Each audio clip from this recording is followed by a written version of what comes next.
Welcome to the Secrets of College Planning. I'm your host, Anthony Uva, and today my guest is about baseball.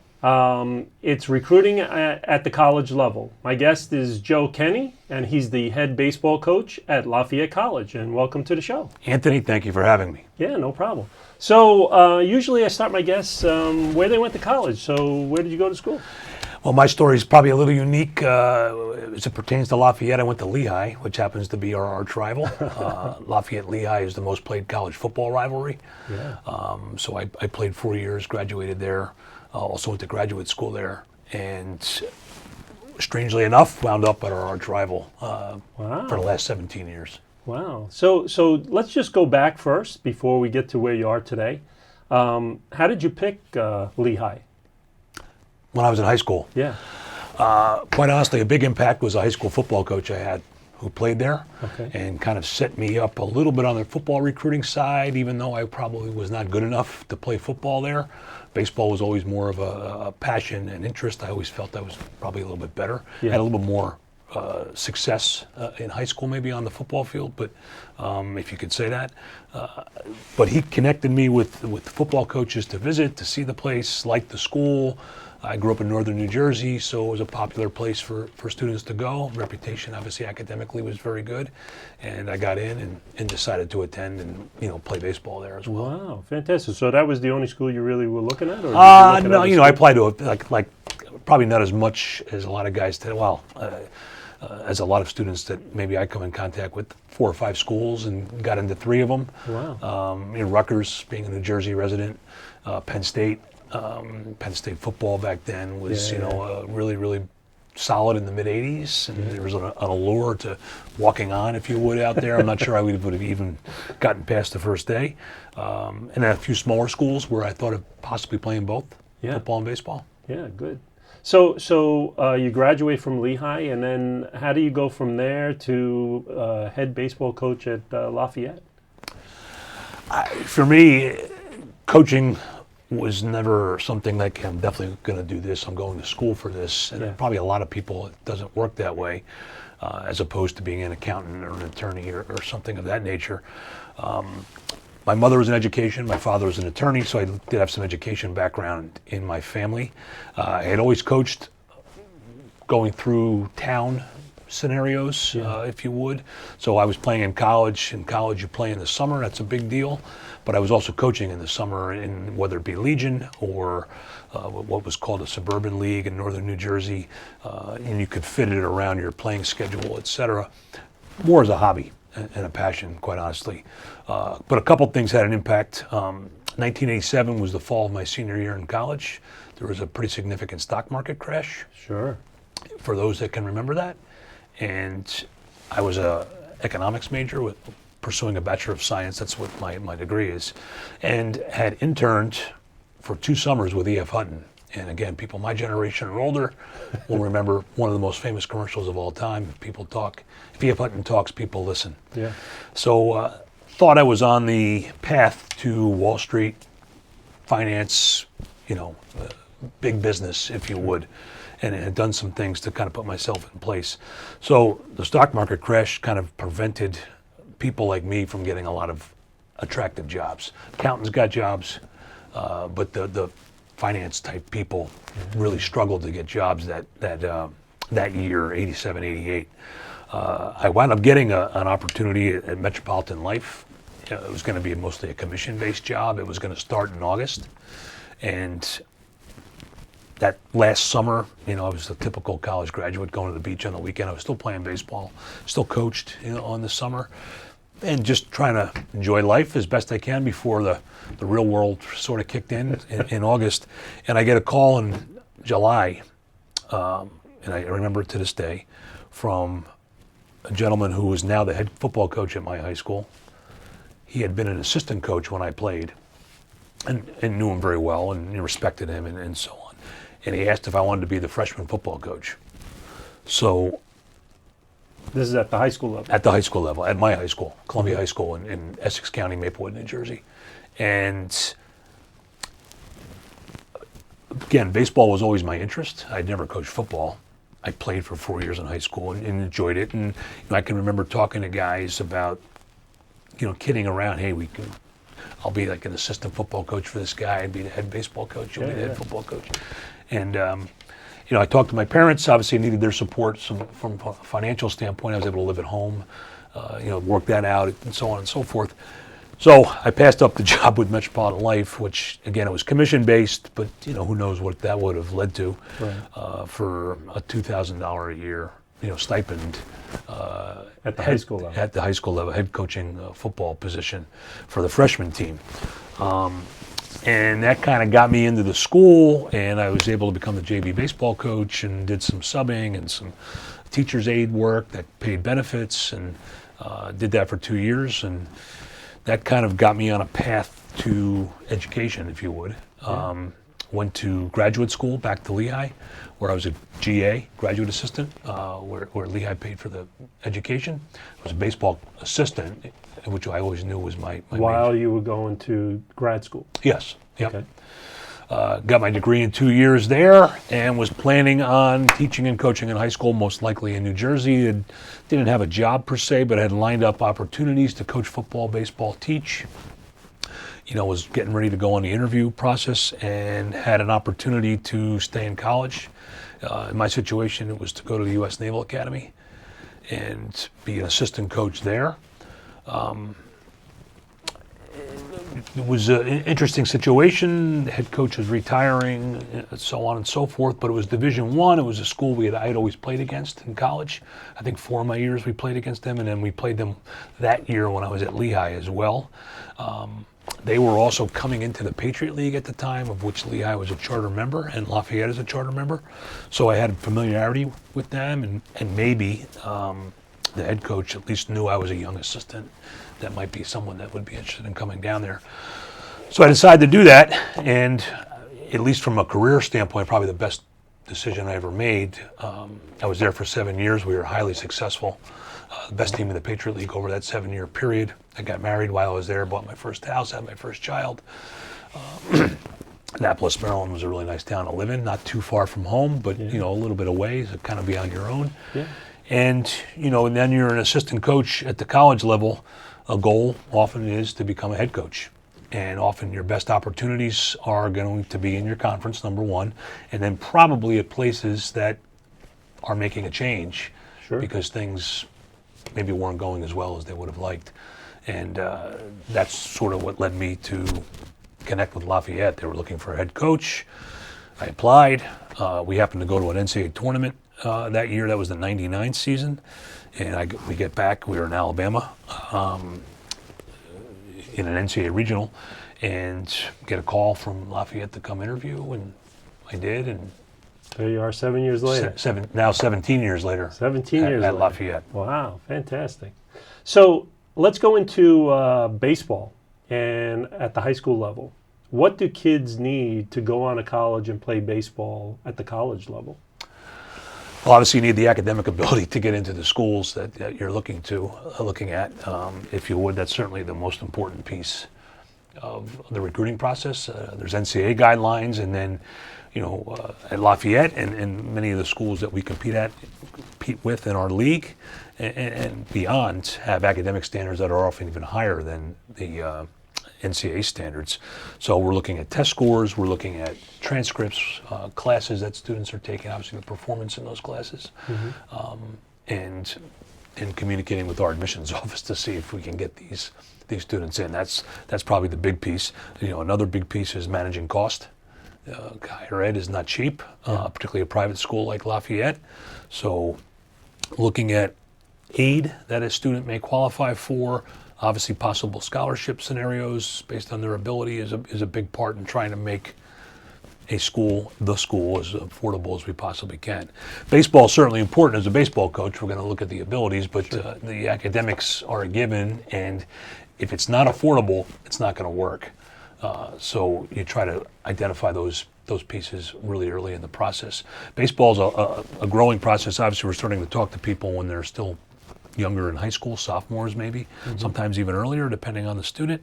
And then you're watching those gentlemen, those young guys, sort of evolve and grow as young people, as athletes, and then looking at the abilities that they have in the field based on their position, based on what you're trying to do with your team, et cetera. So now you talked about scholarships. Scholarships at the college level, a sport like baseball doesn't get what football and basketball get. Correct. So for the audience out there, what's a scholarship at the college level for baseball? Well, baseball is a partial scholarship sport. We have 11.7 scholarships. That's the NCAA mandated number for a maximum 35-man roster. So predominantly in college baseball, pure athletic money, everyone's on if you're on a scholarship, it's a partial scholarship. Yeah. Even the higher level programs, ACC, SEC. Now they might be able to, in some schools can combine academic with scholarship, combine financial aid with scholarship. There is a lot of play at a variety of schools. But almost across the board, you're going to see players on partial scholarships. And now, recruiting at the high school level, is it just the surrounding area, or do you pretty much comb the whole country, the whole world? How does it work? Baseball's played a lot of places, obviously throughout the country, and baseball's going to be probably the best in warm weather places. Florida, Texas, California, Georgia, are probably four of the larger states in terms of a really strong baseball population, and then there's certainly more than that as well. Lafayette's in Pennsylvania. It's in the Patriot League, which is Mid-Atlantic to New England conference, and we're a private school, so we don't have any limitations in terms of Pennsylvania residents, New Jersey residents, et cetera. And our conference, with the exception of the two service academies, are all private schools as well. So our strength, our alumni reputation is going to be roughly Philadelphia, New York City is our strongest base, if you would. So that's always going to be a place that we're going to start with, if you would, and everywhere in between that area. But since we don't have any regulations or rules to Go outside that area. to stay in that area, it behooves us to kind of identify and talk to people all over the country. So I have 4 kids from California on my team, Kansas, Florida, Texas, Illinois. So we're trying to go to areas throughout the country that we know there are strong baseball players, obviously strong academics, and that a school like Lafayette would be attractive, quite honestly. So now, how do you find those type of kids? Is it just high school baseball, or is it outside of high school, or how do you find all those kids? The high school season is going on during our season, so it's difficult to use the high school season solely as a basis for finding guys, evaluating guys. High school season, in my opinion, is the best way to evaluate somebody because the games matter and they're playing to win. And a lot of the summer right now is not always based on the winning piece, but it's very difficult for us to get out, to watch guys because we're involved with our teams. So the evaluation piece predominantly is in the summer, and then also remote a little bit, so video and online services and things of that nature.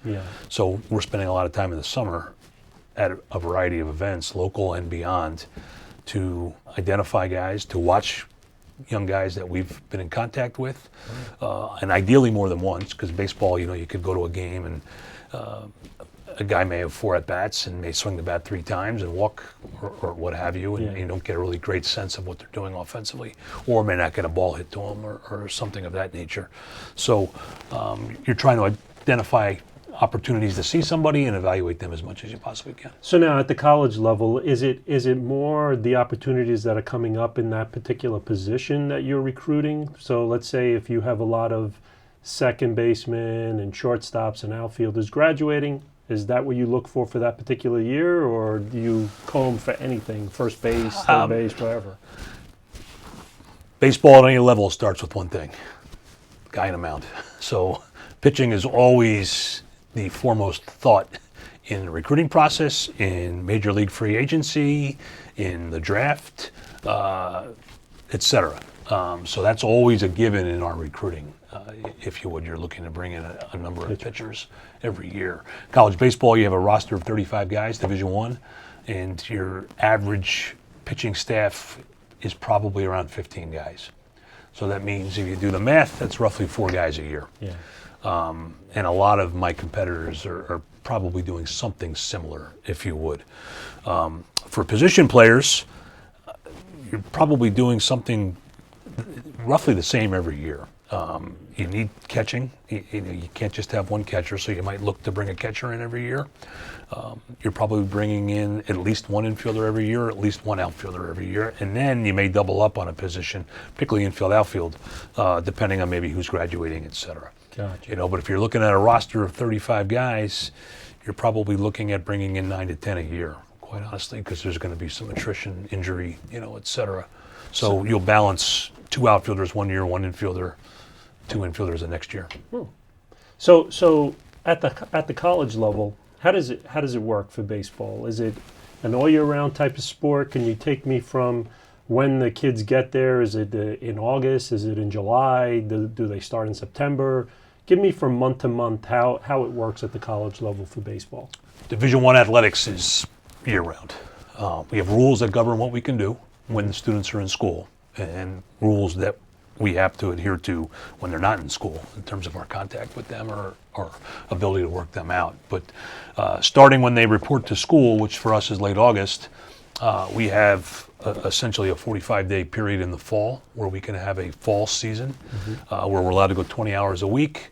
That includes obviously on-field activities, lifting, team meetings, things of that nature. So we do that sort of mid-September to the end of October. The remainder of our fall semester, we're allowed to work with our guys 8 hours a week. 2 of those are baseball specific.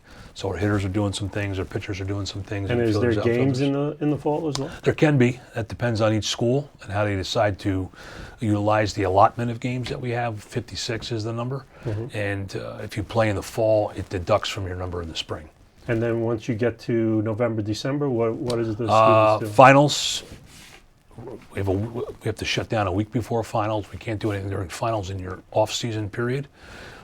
So guys are then working out on your own. I mean, for us, it's build the entire fall semester. We have this break. They have to keep building because when they come back in about, for us, a week and a half, we're hitting the ground running. So that's mid-January when they come back? Correct. So our guys will come back mid-January. We have a start date, Division I, the first day of practice. It's the end of January, I think the 27th this year. So we're allowed that 8-hour-a-week period until we get to that point. 27th, we're going full speed. We start playing February 16th this year. That's the first start date for Division I. And how many? Not every school decides to start then, but a lot are. And how many games are in the spring? Again, you're allowed 56. So that combines from the fall and the spring? Correct. Okay. I have 56 scheduled this spring. Wow. And then once we start February 16th, our last regular season game is, I think, May 6th. Ideally, we're still playing beyond that in our conference tournament for us, which would go the next 2 weekends, a semifinal weekend if you win, and a final weekend. And then your objective is obviously to win that. And if you win that, you're in the NCAA tournament, and that's usually the first weekend in June, the first round. And that goes until when? The end of June?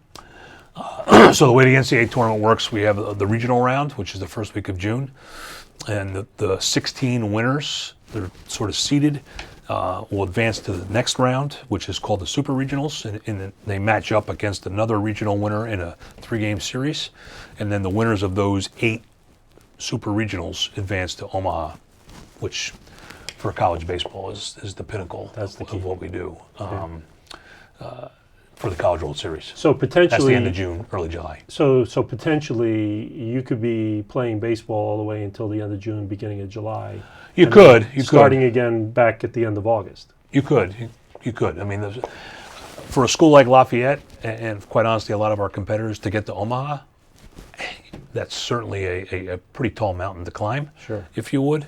While that's something we aspire to.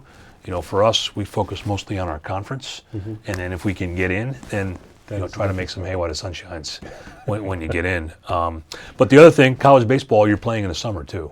So college baseball players, there's going to be an expectation, by and large, to play in the summer. So there's a host of college summer baseball throughout the country. So Cape Cod League would be the most recognized one, but there's numerous leagues up and down, East Coast, West Coast, everywhere in between, that quite honestly we're sending our guys throughout the country to play in the summer. So do you give lists to the guys where they can go try out for the summer leagues? Not quite like that. It's not really a tryout. It's sort of a placement process So we'll sit down with our players who are coming in the fall right away, really the first 2 days of class almost. And I have an assistant that sort of handles the placement process, if you would. And you're looking at the player, his ability, because the leagues are sort of unofficially ranked, if you would. Again, the Cape being a Premier League, one of the most difficult leagues to get guys in, and try to get guys in a spot that is a good fit for them, understanding what they're able to do, what they want to do, and then communicate with the teams, and there's contracts and so on and so forth. So just to give some of the sense of what parents look for, the biggest question that I always get from parents is it's all about the sport, nothing about the academics. What do you say about something like that at a school like Lafayette? In terms of getting in? In terms of the student when they go there to play baseball, parents always think that it's all about the sport and that's it. It's not about studies and the classes themselves. What do you say about combating against those kind of things? I would hope anybody in higher education, regardless of what you do, is promoting the education. Our guys are student athletes, and I mean that sincerely.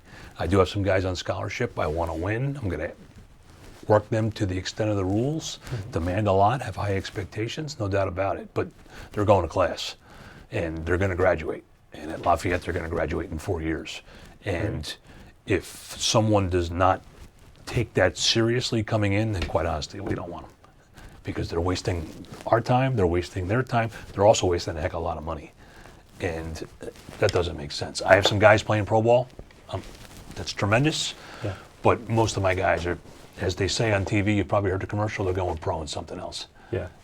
And they all have, and they're doing well. And that's really one of the biggest benefits that I get as a coach, is seeing people that I've connected with as high school students grow as men, in my case, while they're in college, and now move on to have careers, have families, et cetera. Yeah. Which is what most people strive for in this country. Well, because you always look at 99.9% of the students aren't going to be playing at the major league level right after college. That's usually the case. How many people actually get drafted into the major leagues each and every year? Well, you don't go right to most people don't go right to the majors. You get drafted, you play in the minor leagues, and then there's a process of moving through the minor leagues. There's 40 rounds, 1,200 people get drafted. Yeah. That includes Puerto Rico and high school students. So you're probably looking at, I'm going to guess, 400 to 450 college students who are drafted. Of course, they're not all Division I. They're Division II, Division III, junior college, et cetera. So it is a long shot, no doubt about it. And